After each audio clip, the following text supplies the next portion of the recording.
Why is JP Morgan attacking MSTR, and what is this power struggle really about? I recently came across this article by Marilyn Hoddle, and it is pure gold. I cannot help but share. Over the past few weeks, we've seen this downward pattern of Bitcoin's price, and we've also seen MSCI dump pretty hard. There's also this whole conversation about whether or not they're going to be removed from the MSCI, this world's second biggest index, because they're considering whether or not a strategy or MicroStrategy is a fund or a company. But this article goes deeper than that. It's not just about the conversation of whether or not a strategy is considered a business or not, but actually it is the old world order trying to protect their seat while a new system is currently being formed. JP Morgan is more than just a big bank. It actually sits at the intersection, and it's the main enforcer of the current old system. It's right there next to the Fed.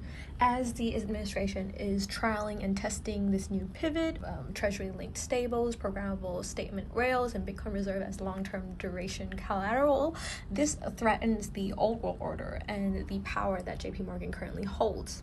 Bitcoin isn't the enemy in this situation, but the terrain in which both sides are fighting over, because they know that the power lies in whoever holds more Bitcoin. So it's all about accumulating as fast as possible at the lowest price possible. So companies like Strategy, not just another Bitcoin holder, because once we move on into the new system, they become one of the most powerful companies in the world, holding huge institutional stacks of Bitcoin.